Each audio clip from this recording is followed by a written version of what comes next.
हमारे मन में यही सब बातें आती हैं कि भाई हमारे बुजुर्ग लोग इतनी मतलब अच्छी हैसियत रखते थे और इतनी अच्छी हैसियत कि पूरा वर्ल्ड फेम है। और उन्होंने मतलब लिहाजा ब्रिटानिया हुकूमत भाई इनको पसंद नहीं कर रही थी। जब ये ज़ियारत करने गए इनको दोबारा वापस हिंदुस्तान नहीं आने दिया गया, तो ये वहीं खुमैन शहर में आबाद हो गए, ईरान के खुमैन शहर में आबाद हो गए। ये सिलसिला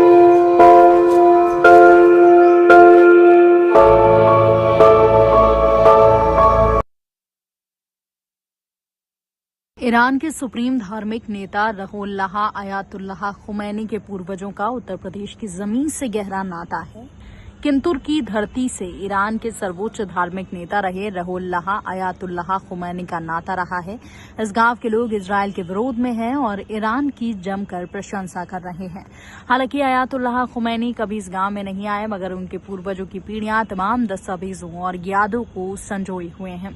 किंतुर से ईरान गए सैयद अहमद मुसवी के पोते रुहुल्लाह खुमैनी के धार्मिक शिष्य ही आज ईरान के सर्वोच्च नेता हैं और इजराइल के साथ मजबूती से जंग लड़ रहे हैं। खुमैनी के पूर्वज की अगर बात करें तो सिरौली गौसपुर तहसील के किंतुर गांव में सैयद अहमद मुसवी का जन्म हुआ था। पढ़ाई लिखाई के बाद 1830 में 40 साल की उम्र में अहमद मुसवी अवध के नवाब के साथ धार्मिक यात्रा पर इराक गए। वहां से दोनों ईरान पहुंचे और अहमद मुसवी वहीं के एक गांव खुमैन में बस गए।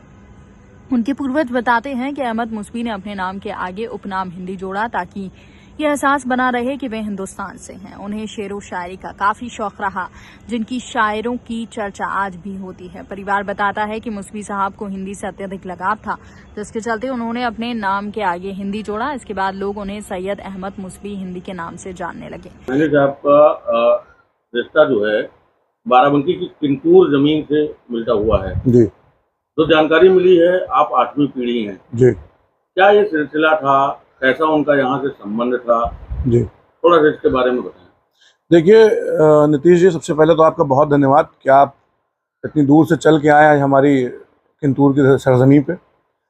और इनका सिलसिला ऐसा था कि अहमद मुसवी साहब जो रुहुल्लाह खुमैनी साहब के दादा होते हैं, वो किंतूर से 1830 के तकरीबन ज़ियारत करने लखनऊ के नवाबों के साथ गए हुए थे। हम लोगों का तीर्थ स्थल क्योंकि ईरान इराक है, तो हम लोग आज भी वहाँ पे ज़ियारत करने सब लोग जाते ही हैं। तो उस टाइम पे ये ज़ियारत करने गए थे। यहाँ पे ब्रिटानिया हुकूमत थी उस टाइम पे, तो उस टाइम पे ये लगभग 1830 के टाइम पे ये गए थे ज़ियारत करने। जब वहाँ पे अहमद मुसवी साहब गए, तो उसके बाद जब दोबारा लौटने का इन्होंने इरादा किया हिंदुस्तान, तो इनको हिंदुस्तान, क्योंकि ब्रिटिश जो हुकूमत उस टाइम पे ब्रिटानिया हुकूमत थी, उसके टाइम उसमें भी ये बहुत सारा इनके खिलाफ, ब्रिटानिया हुकूमत के खिलाफ बहुत सारे जो है इन्होंने आंदोलन छेड़ रखे थे। तो लिहाजा ब्रिटानिया हुकूमत भाई इनको पसंद नहीं कर रही थी।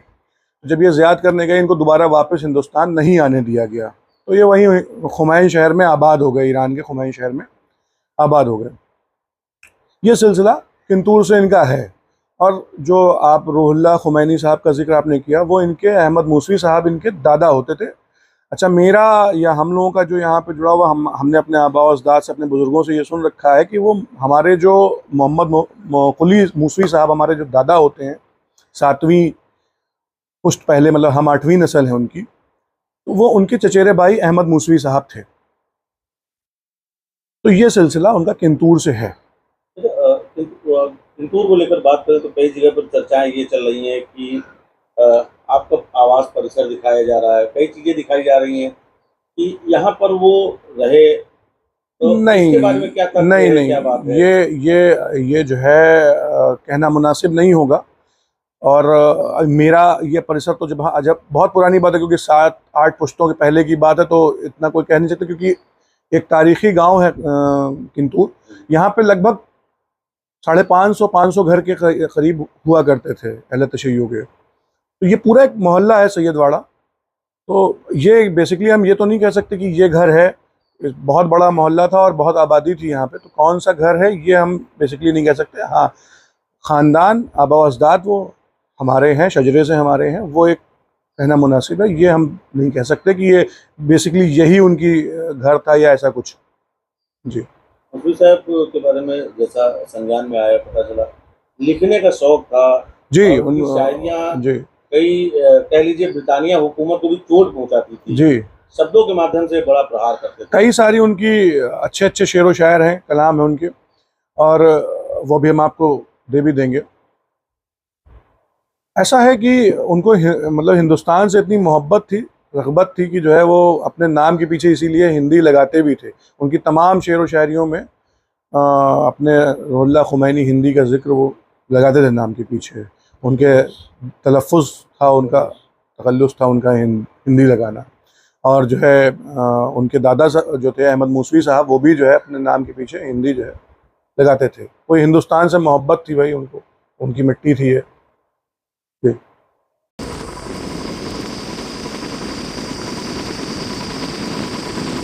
ईरान के पहले supreme leader Ruhollah Ayatollah Khomeini के वंशजों का किरकुक गांव में स्थित मकान है। वो बताते हैं कि इसे सैयद वाड़ा के नाम से जाना जाता रहा है। ये पहला बड़ा क्षेत्र हुआ करता था, लेकिन अब सिमट गया है, जिसके चलते ये पुष्टि नहीं हो सकती है कि खुमैनी के पूर्वज सैयद अहमद मूसवी किस निर्धारित स्थान पर रहते हैं। इस गांव के लोग इजराइल के खिलाफ हैं। गांव के लोगों का मानना है कि हमारी सोच अपने देश भारत के साथ है। वर्तमान में चल रहे लोग ईरान के साथ हैं। वहां हमारे पूर्वजों का जो जुड़ाव है। अहमद मूसवी के परिवार में कई विद्वान हुए। उनके पोते रुहुल्लाह का जन्म 1902 में हुआ। आगे चलकर यही रुहुल्लाह आयतुल्लाह खुमैनी के नाम से मशहूर हुए। पिता की मौत और माँ भाई ने मिलकर उन्हें पाला। उन्होंने धर्म की पढ़ाई के साथ साथ दुनिया के बड़े दार्शनिकों की किताबें पढ़ी। उस समय ईरान में पहलवी खानदान का राज था। राजा जनता पर जुल्म करता था। खुमैनी ने इसका विरोध किया। इसके बाद राजा ने उन्हें देश से निकाल दिया और 1979 में ईरान को इस्लामिक गणराज्य उन्होंने बसाया और वहां के सुप्रीम लीडर बने। अच्छा, परिचय क्या रहेगा अपनी? मेरा नाम सैयद निहाल अहमद काज़मी है और मैं बेकिंतूर का बाशिंदा हूँ। किंतूर की चर्चा इस वक्त पूरी वैश्विक स्तर पर हो रही है। जी ईरान के सर्वोच्च धार्मिक नेता का रक्त संबंध यहाँ से मिल रहा है। जी तमाम चर्चाएं चल रही हैं। जी। कैसे इस संबंध को देखते हैं? क्या यादें आपके मस्तिष्क में आती हैं? कौन सी बातें आपके मन में आती हैं? अरे हमारे मन में यही सब बातें आती हैं कि भाई हमारे बुजुर्ग लोग इतनी मतलब अच्छी हैसियत रखते थे और इतनी अच्छी हैसियत कि पूरा वर्ल्ड फेम है। और उन्होंने मतलब वहाँ भी एहतजाज किया कि जो जैसे यहाँ पे अपने यहाँ प्रजातंत्र या लोकतंत्र है, उस तरह से वहाँ भी पहले उस ज़माने में एक शाह फैसल हुआ करते थे, जो एक तरह से शहनशाही उनकी चलती थी और मनमाने ढंग से हुकूमत करते थे। उनसे वहाँ के लोग बहुत परेशान थे। तो उनके ख़िलाफ़ जब इन्होंने एहतजाज किया तो लोग धीरे धीरे इनके साथ वहाँ के लोग जुड़े। जब वो लोग सब इकट्ठा होकर जुड़े और सबने इनकलाब किया तो उसको शाह पहलवी को उसको मतलब वहाँ से छोड़ कर हटना पड़ा। तो उन्होंने एक तरह से मतलब ईरान को एक उसका जो हक़ होना चाहिए वो उसको दिलाया। तो जाहिर सी बात है कि हमारे बुज़ुर्गों से उनका रिश्ता मिलता जुलता है, तो हमें बहुत बड़ी खुशी है। और आज पूरे वर्ल्ड में मतलब उनका नाम जाना जा रहा है। एक योद्धा के तौर पर इस वक्त खुमैनी साहब का नाम आया है। जी 56 मुस्लिम कंट्रीज हैं, लेकिन ईरान खुलकर जी इजराइल से लोहा ले रहा है। जी ऐसे में तमाम देशों में जो वहाँ के धर्म के ऊपर विवेचना करने वाले, जी तमाम लोग धार्मिक बातें करने वाले हैं, उनका ये कहना है कि वहाँ पर यानी कि ईरान में जी कट्टरपंथ को विकसित करने में जी इनका हाथ रहा। इसको किस तरीके से देखते हैं? जबकि मौजूदा समय में अगर देखा जाए जी तो वहाँ का जो इतिहास है, तमाम इतिहासकार हैं, जी। वो कह रहे हैं कि खुमैनी अपने धर्म के लिए ही लड़ रहे हैं। इस तरीके से इसको देखते हैं? तो देखिए ऐसा है कि जो कोई भी धर्म हो, कोई भी एनी धर्म, वो हर धर्म सिर्फ इंसानियत का एक सबक सिखाता है। अगर आप गहराइयों से देखें तो हर धर्म में सिर्फ इंसानियत को सबसे ऊपर रखा गया है। अब कहीं भी अगर मान लीजिए हम ही आप लोग हैं, भाई हमारे आपके आसपास मतलब लोग अगर किसी गरीब को या मान लीजिए वो तादाद में ज़्यादा हैं, वो तादाद में कम हैं, उनको अननेसेसरी परेशान कर रहे हैं, तो अगर हमें लगाव है, एक इंसानियत का हम जज्बा रखते हैं हमारे दिल में, तो हमें उससे तकलीफ़ होगी। तो हम जाहिर सी बात है कि हम कोशिश करेंगे कि इनको ये तकलीफ़ ना पहुंचाई जाए।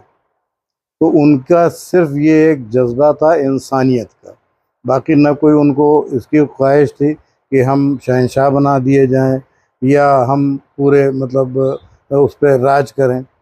और आज भी ये जो इज़राइल में हो रहा है, तो हम लोगों को क्या मालूम, हम लोगों का तो रिश्ता है उनसे, भाई वो कर रहे हैं तो एक तरह से इंसानियत के लिए ही तो कर रहे हैं कि वहाँ जो इस वक्त चल रहा है जंग, तो छोटे छोटे मासूम बच्चे, दुधमुहे, नए जोड़े बिल्कुल बम ब्लास्ट हो रहे हैं, ज़मीनों में पड़े हैं, लाशें इधर उधर बिखरी पड़ी हुई हैं। तो कोई भी इंसान ऐसे उसको मंजर को देख के जाहिर सी बात है कि दुखी होगा। तो वो कुछ ना कुछ तो अपने मन में उसके, अगर इंसान है तो उसमें जज्बा ज़रूर होगा कि भाई हम जहाँ तक हो सके मतलब इन सब का कुछ मदद कर सकें या इनको बचा सकें। परिचय अपना, आपका परिचय। बिस्मिल्लाहिर्रहमानिर्रहीम। मेरा नाम डॉक्टर रेहान काज़मी है।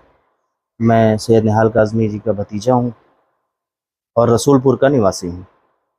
किंतूर से इजराइल का बड़ा विरोध जा रहा है। जी, किंतूर के लोग इजराइल के पूरे विरोध में उतरे, कारण क्या है? कारण तो सबको पता है।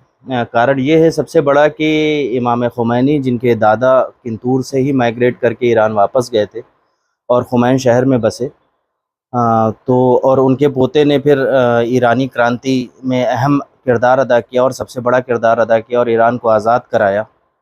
तो इसी वजह से हम लोग शायद ईरान से बहुत ज़्यादा जुड़े हुए हैं और यहाँ के लोग ईरान से बहुत ज़्यादा जुड़े हुए हैं। और पूरी दुनिया को पता है कि इज़राइल किस तरह से जुल्म करता है। ये ईरान के साथ या फ़लस्तीन के साथ या गाज़ा के साथ या लेबनान के साथ नहीं है। इज़राइल को जहाँ लगता है कि कुछ माल है, आप समझ रहे हैं इस बात को, माल का मतलब है जहाँ तेल है, जहाँ गैस है या जहाँ सोने के भंडार हैं, इस तरह की जहाँ भी चीज़ें हैं, इज़राइल और अमेरिका उसको अपना करने की कोशिश करते हैं। इन्होंने इराक़ में क्या किया, इन्होंने अफ़गानिस्तान में क्या किया, सब ने देखा। तो इसलिए हम इज़राइल और अमेरिका का विरोध करते हैं। देखा जाए धार्मिक विषय पर बड़ी चर्चा हो रही है, इस पूरे विषय को किस तरीके से देखते हैं? यहूदी बनाम मुसलमान, कि इजराइल और ईरान को अगर देखा जाए तो यहूदी बनाम इस्लाम, यहूदी बनाम मुसलमान हो रहा है। बात ये भी निकल कर आ रही है, तमाम चर्चाएं चल रही हैं, कई इतिहासकारों का ये कहना है कि ईरान में जब से ये सर्वोच्च धार्मिक नेता वहाँ पर पहुँचे हैं, इनको कट्टरपंथ का उद्घोषक या प्रचारक जी, माना जा रहा है। अच्छा, तो आप अगर इस पे जानना चाहते हैं तो पहली चीज़ मैं आपको कंफर्म कर दूं कि ये यहूदी बनाम इस्लाम नहीं है। अगर ये यहूदी बनाम इस्लाम होता तो इज़राइल के बाद सबसे बड़ी आबादी जो यहूदियों की है वो ईरान में रहती है और वो ईरान का खुल के समर्थन करते हैं। उनके कई सांसद ईरान की संसदों में हैं, सांसद हैं, ठीक है। तो वो ईरान के साथ हैं, वो इसका विरोध करते हैं और सब जानते हैं कि इज़राइल कितना ज़ालिम मुल्क है। मैं अपनी बात नहीं करता हूँ, मैं आपकी बात नहीं करता हूँ। हमारे भारत के पूर्व प्रधानमंत्री श्री अटल बिहारी वाजपेयी जी ने कहा था एक भाषण में कि इज़राइल को अरब की ज़मीन वापस करनी होगी, यानी फ़िलिस्तीन की ज़मीन वापस करनी होगी। और हम उसी बात को दोहरा रहे हैं, हम उसी बात को दोहरा रहे हैं। रही बात कि ईरान में आप जो कह रहे हैं कि कट्टरपंथी, ये बताएं कि क्या सिंदूर लगाना, अपनी मांग में सिंदूर लगाना कट्टरपंथिता की निशानी है? आप अपने धर्म को फॉलो कर रहे हैं, यू आर फॉलोइंग योर मज़हब, हाँ, योर रिलीजन, योर मज़हब, ठीक है। तो आप अपने धर्म को फॉलो कर रहे हैं और कोई भी धर्म हो, मैं तो ये कहता हूँ ना कि अगर आप अपने धर्म को सही तरीके से फॉलो करते हैं तो आप किसी का अहित नहीं कर सकते। वो जैन ही क्यों ना हो, वो इस्लाम क्यों ना हो, वो हिंदू क्यों ना हो, सनातन धर्म क्यों ना हो, वो सिख धर्म क्यों ना हो, वो क्रिश्चियन क्यों ना हो, लेकिन सही से फॉलो तो करें। ईरान अपने धर्म को सही तरीके से फॉलो कर रहा है। एक लाइन में आपका जवाब चाहेंगे जी, ईरान धर्म की लड़ाई लड़ रहा है और इजराइल लालच की लड़ाई, प्रतिक्रिया आपकी? ईरान मजलूमों की लड़ाई लड़ रहा है